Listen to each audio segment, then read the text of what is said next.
We'll make a start. And like I said before, a lot of people will send their apologies. So if you're watching on this record, thank you for watching it. For those that are here, thank you. So we're talking about concussion tonight. A couple of reasons for that. I think firstly, because it's come up in a couple of sort of conversations indirectly on these meetings, just in terms of the reporting and things like that. But also because a couple of CSOs had expressed sort of learning more about it previously. And we're fortunate we've got Adam, who from Safeguarding You, but also something that he's very knowledgeable on and has a big interest in is the concussion side of things. So I thought, why not? While we've had a few indirect conversations about concussion, why not talk about it here, provide information for all the domestic clubs, and then we can have conversations and just spark a bit of, I guess, interest on what the best way to handle concussion is, but also where and what accurate information is and looks like. So yeah, Adam, I'll pass over to you. Thank you, mate. Yeah, just a curveball, mate. Look, thanks for everyone who has made the time. Concussion is obviously to you something important, and I guess this room reflects probably where we're at with it. Some people think it's a nothing thing. Some think it's too complicated. Others are super committed to minimising it. And then there's others that are just curious. So this might reflect that room, and look, that's what we're here to try and talk about a little bit. Just give you a little bit more information. Again, if there's anybody on this call who has an objection to publishing this video, please put your hands up or let us know, because I think the content within this will be of equally valuable to your coaches, your TMs, any trainers or medics or anything that might be in and around games. So if we can, we'd love to be able to publish this publicly. Let me just share my screen, guys, and crack straight into it.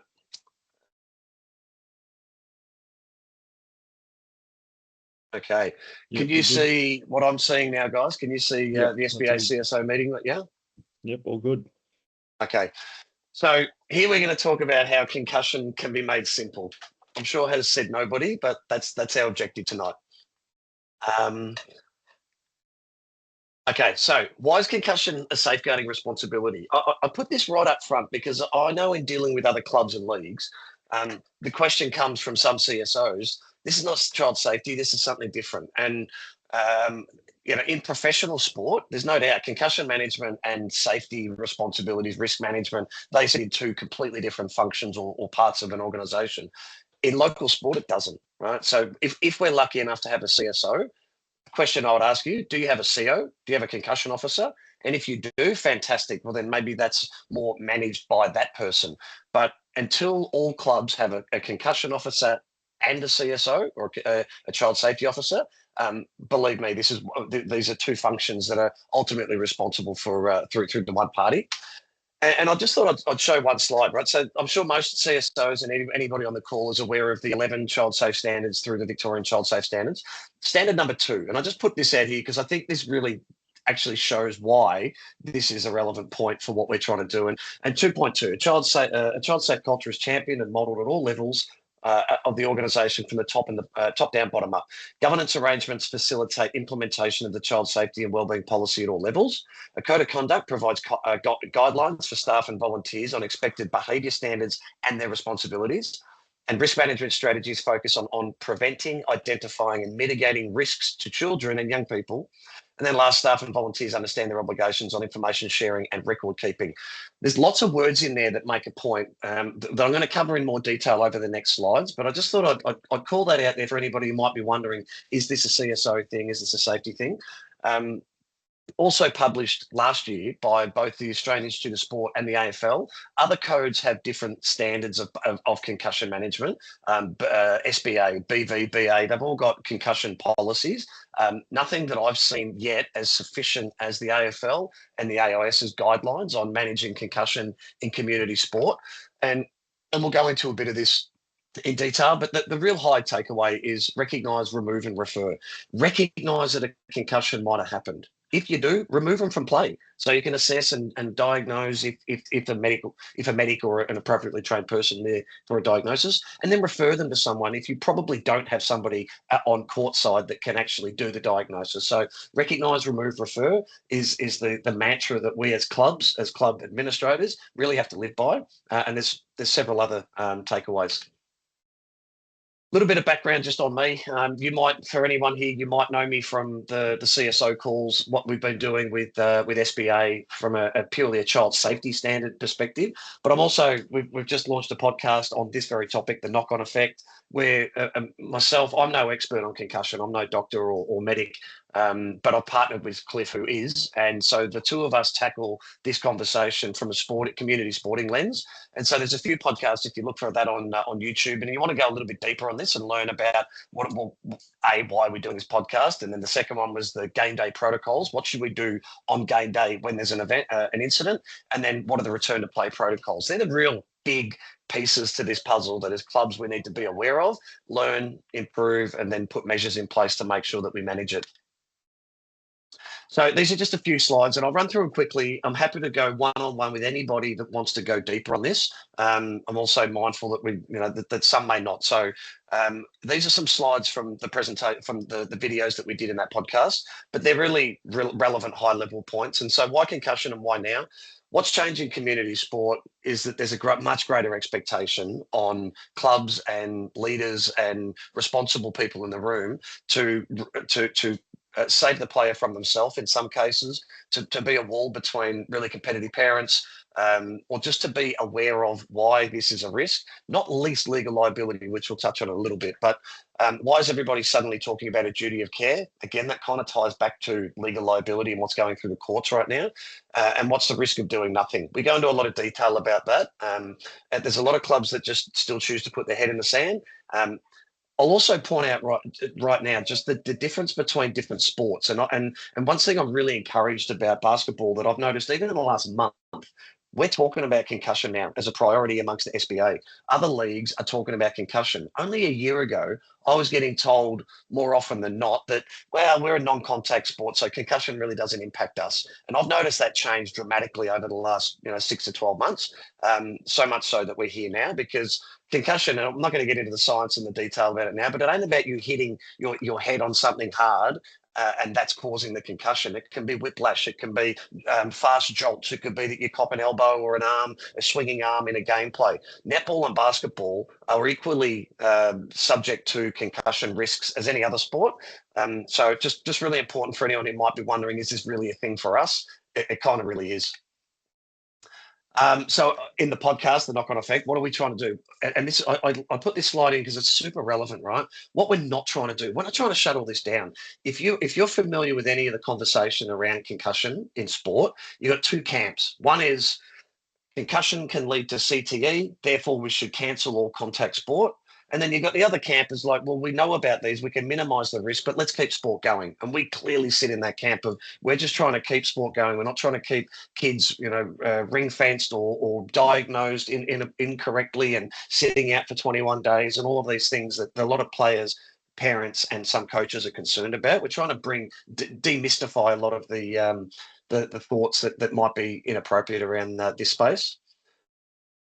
This is a slide that's something that we share far and wide, and it sort of explains in one simple slide, what are we talking about here? What is concussion? So let's say when you can see that little yellow bang with the brain in it, that's when, let's say, an incident occurs. They talk about the concussion energy timeline. And as soon as you are concussed, your brain is working overtime to try and repair your brain cells and all the science that the podcasts talk about and Cliff talks about so eloquently.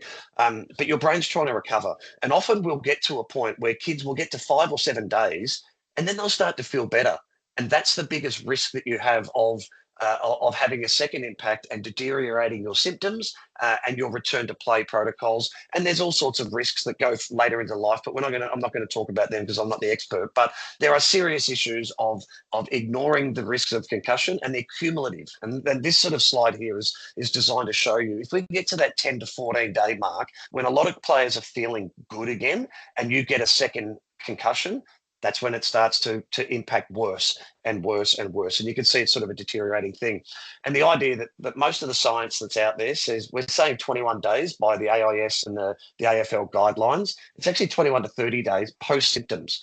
So if you've got a player that's still got a headache or still got a sore neck or complaining about vision issues or whatever the issue might be, it's only once those symptoms have subsided that you should be going back to play after 21 days at least. So this sort of graph here might be worthwhile sharing amongst others. Also, the AFL and PlayHQ this year, very late this year, have released concussion management guidelines and incident reporting features, so that if a player in the AFL world, and I'm not sure yet, haven't been able to confirm if this is already functional in basketball. I assume if it isn't, it will be very soon. But so if you're aware that a player's got a concussion, like you would if they were reported and suspended in a tribunal setting, they would be removed automatically from the team sheet. Well, the same thing will apply for concussion. If a team manager lists PlayHQ that a player has been potentially concussed, they are automatically removed from the PlayHQ, and only once they provide a medical clearance to return to play can they be allowed back on the team sheet and to carry on their basketball. So these are just some of the reasons that this is something that we have to take seriously. We've mapped out also, what does it mean, right? So there's protocols. You've got the guidelines, you've got best practices, you've got sideline assessments, you've got baseline testing. There's all these elements to how do we manage concussion if we wanted to do it really, really well. And this document here sort of maps out the different stages of, you can do baseline testing, but you must recognize that an incident occurred. Then you can do a concussion assessment. If in doubt, sit them out. Then you create an incident report, because the club now, the fear of being sued is a reality, not just a possibility. Clubs need to document that they've handled this the right way. And so there's a lot of steps here. I can go into more detail on this at a later stage or one-on-one if anybody's keen, but there is a real clear set of guidelines and protocols that we should follow. And then, of course, this is the AFL's document, but there are stages of graded return to play. So it's not just guessing that, well, we'll just wait 21 days and hope they're okay. There's actually a real process to this. And you can see up here, there's stage 1 is relative rest, stage 2 is recovery, stage 3 is a graded loading program, so where you can start to do more, and then you get cleared to play after you've got a medical clearance. And there's really clear metrics in this. And so just highlighting this if you're not aware of it already, because it should formulate how you as a club want to manage concussion and the incidents as a result. And so us safeguarding you, that's what we do. So everybody here, I'm assuming, is already using us, so you should already know the beauty here. You've already got the tool in your hands to be able to help address this at club level. Is this mandatory is another question we get. Well, no, but no, as in, it's not quite like the Victorian Child Safe Standards, where we've got legislated, regulated standards that we must uphold. I think there are a lot of reasons why it may not be mandatory, but it is absolutely in your best interest to do so. Not least with some stats around 1 in 5 children will experience a concussion by the age of 10. This is not a guesswork. These are real stats and real research that's been done. Last year, this was community clubs were put on notice. The law firm, if anybody's been paying attention to the news, 2 days ago, there was the class action suit that was being taken against the AFL by Margaret lawyers. They just won the right to proceed as a class action. Massive ramifications for sport and for professional sport, which will obviously have a cascading effect down to community sport. And this firm, Margaret Lawyers, they're going after local footy clubs, local sporting clubs too, for mishandling, because they're creating a precedent. Now we don't have the option as clubs to say, well, we didn't know, like back in the 80s and the 90s, and the NFL tried to claim, and other sports in past.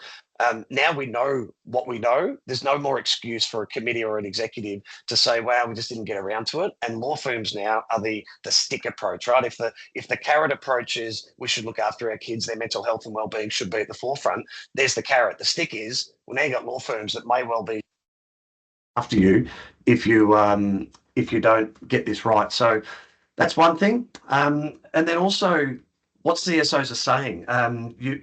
I think I've covered this in another presentation, but when I've done child safety or safeguarding presentations at different through the AFL, the one thing that most clubs CSOs say that they need support with is a system to manage this. Right?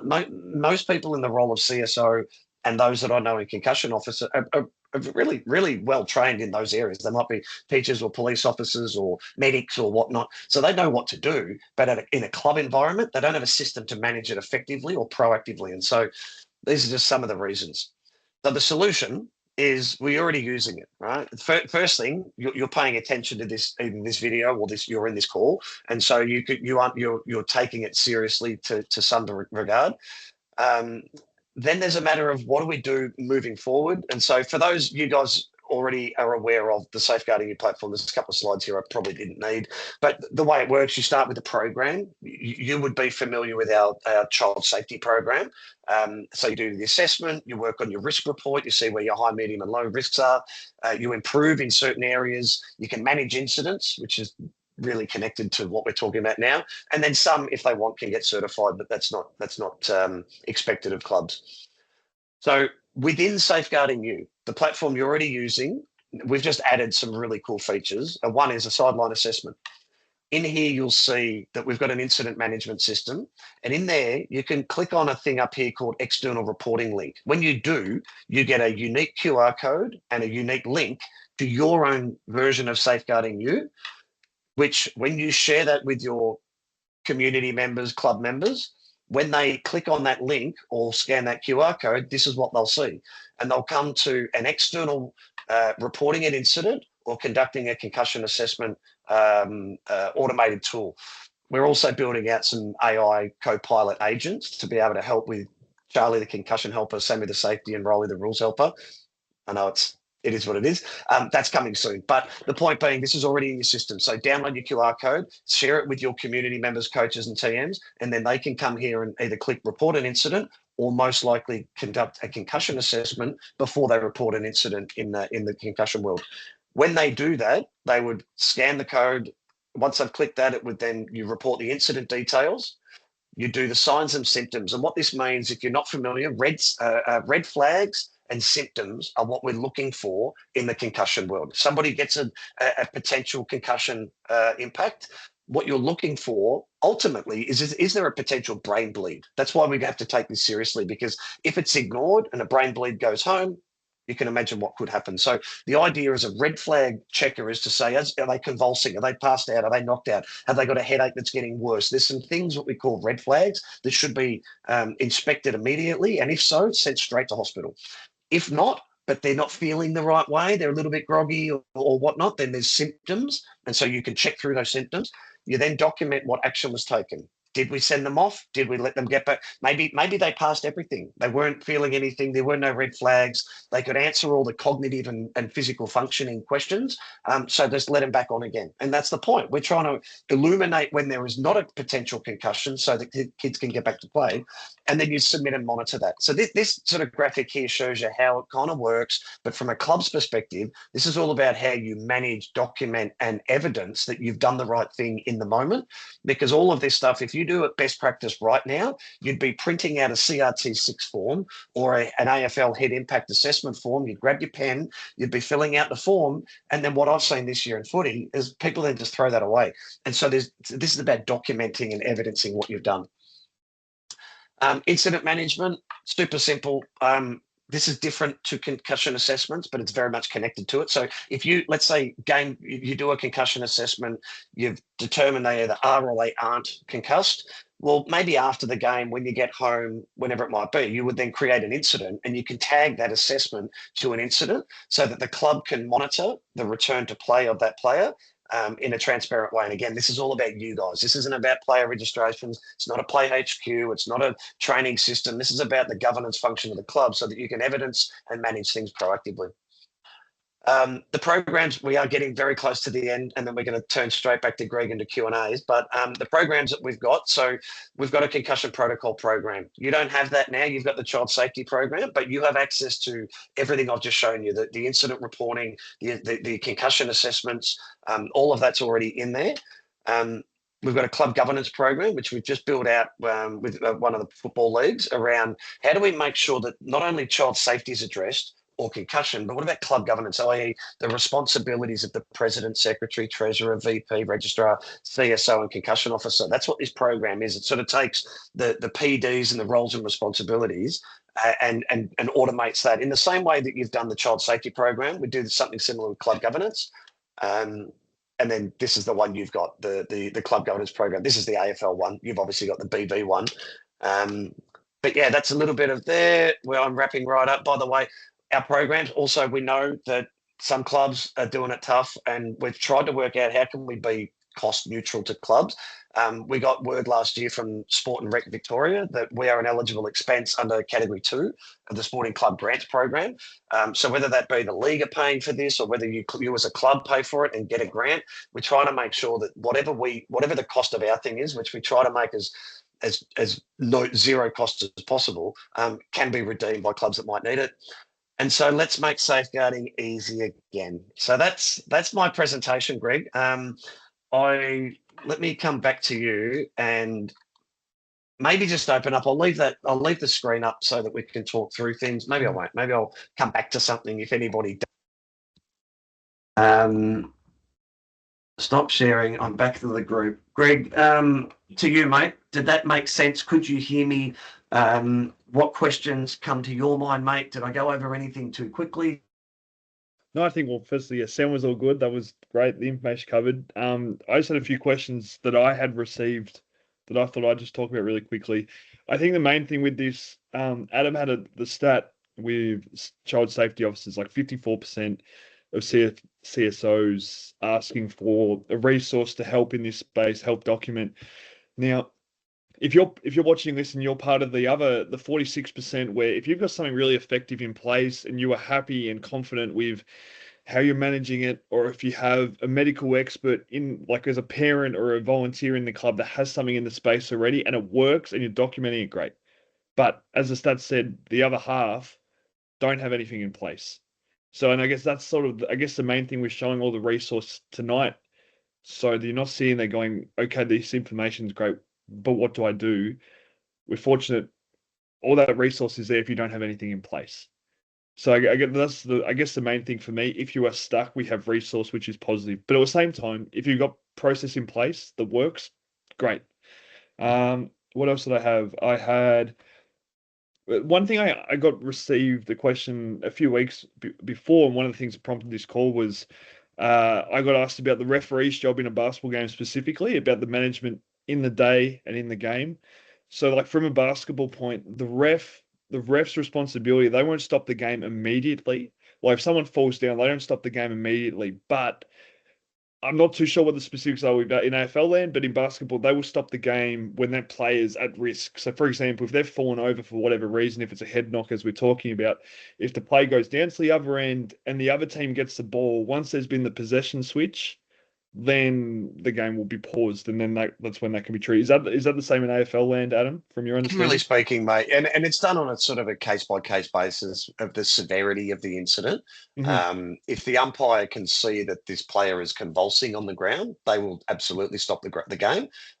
If they are disoriented and maybe just need to gather their thoughts, that they might allow the play to carry on for a short period of time, but much the same. If the ball is entering their area again, then absolutely stop the game. But this will be down to the refs, the leagues. What are they directed on?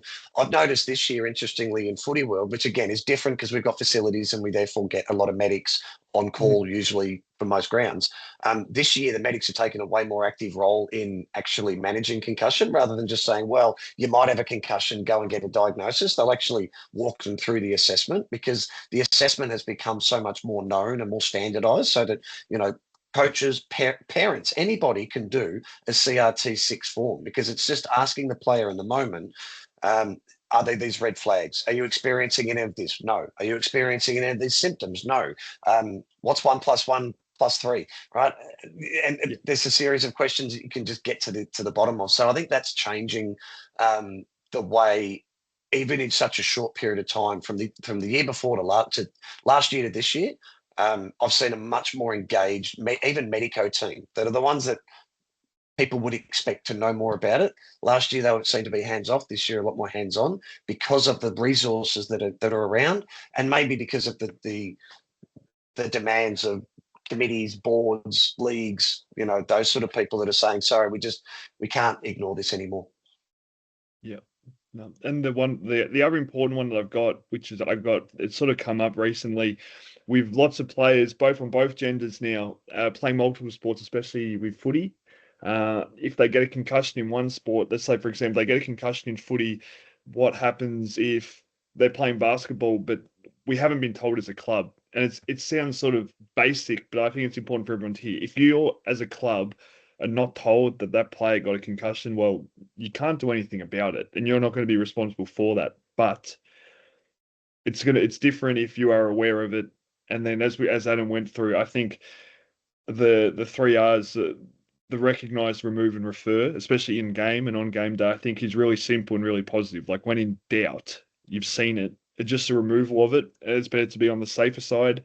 And you go, we did everything right compared to, and like Adam touched on before, that generic, stereotypical. And look, I don't think it's the mentality, but there's every possibility that there is with some coaches potentially. They go, toughen up. It wasn't much in it.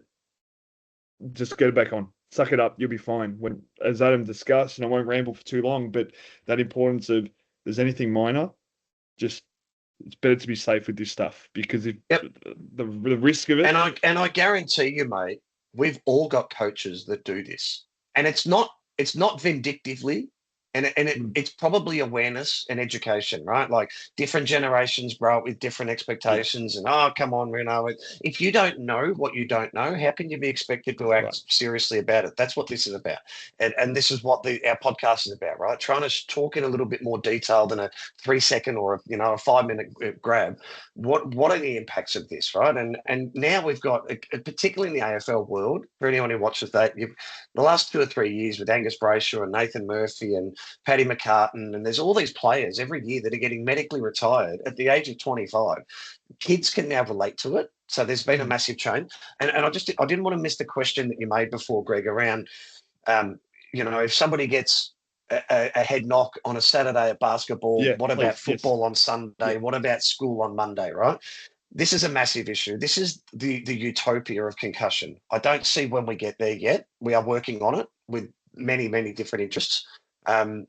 But a concussion passport is what's been proposed as the solution to this, right? Where if everybody was on PlayHQ and PlayHQ could share that information between different codes because that player's profile is there, then that would be the simple solution. But other and Game Day and Rev Sport and other sports use different registration apps. So there's a privacy issue.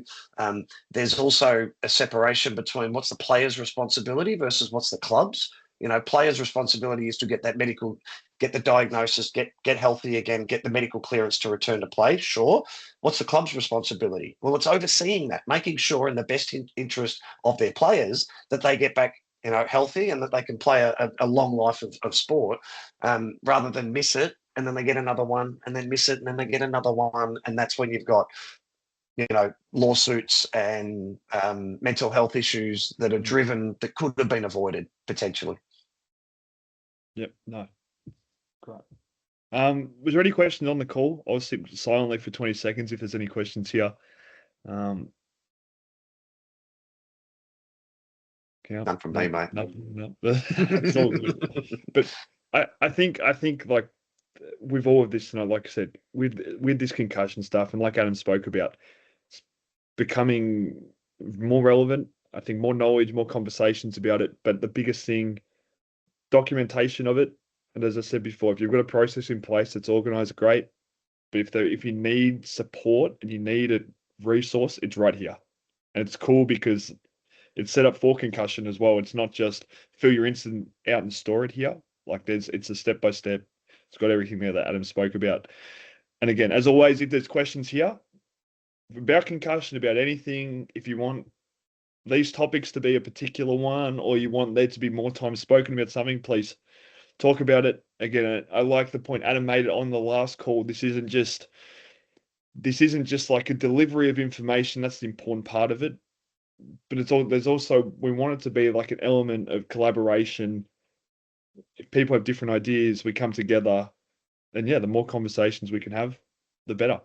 So like I said, Yeah, any look, questions at any and point? that's a great point, mate. That's what this was meant to be. This CSO network calls was meant to be a conversation, and it was, yes, we're going to have information to share. Like we're 30 minutes in, right? In a perfect world, we'd go for an hour, and we'd have half an hour of sharing information, and then Q&A.